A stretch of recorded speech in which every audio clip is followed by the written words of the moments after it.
I wish I could have heard him say the story straight from his mouth.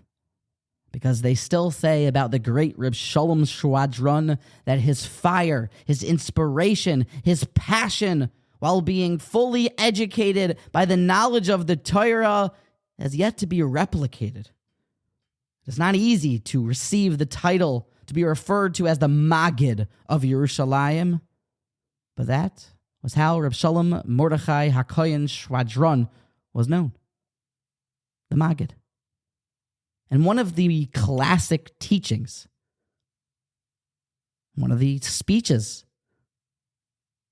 when he was inspiring, making his audience laugh, opening their hearts to the will of Hashem, he drew upon a classic happening in his life to use as a mashal to educate the audience. He said, the other day I was sitting and I was learning, I was editing the Ma'arsham, one of his ancestors' Torah Sefarim, looking it over and getting it ready for print, when I heard a scream outside.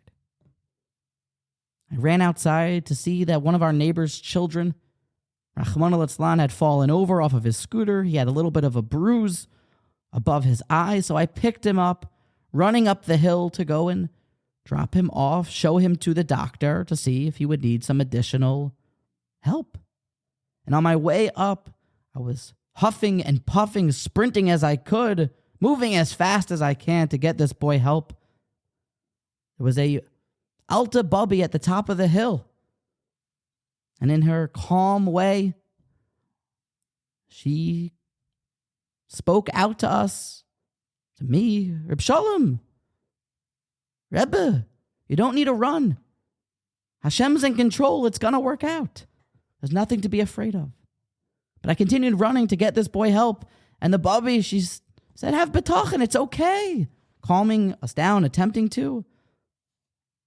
But as I got closer, I recognized that it was actually this boy that I was holding's Bubby. And interested to see, said Reb Shalom, what her reaction would be when she saw her little son, Mer, with this bruise above his eye.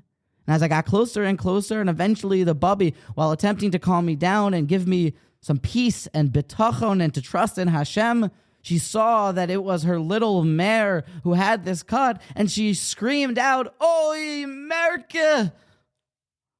Schrecklich! This is terrible. We must rush him to the doctor. And ever since then, Merke became one of Rabbi Shalom Schwadron's clarion calls for we often look and hope to inspire others, inspire ourselves in times of crisis. We're quick to give a word of what should be done, but when it's a bit close to home, the pain is our own child, God forbid, or grandchild. Mer turns to Merke, and the bitachon turns to a bit of angst and craze. Merke, he would cry with his compassion and with his excitement as he inspired his audience. This was one of the classic parables as told by Rabbi Pesach Krohn in his great series of books titled The Maggid, from the great Rabbi Shalom Schwadron, the Maggid of Yerushalayim.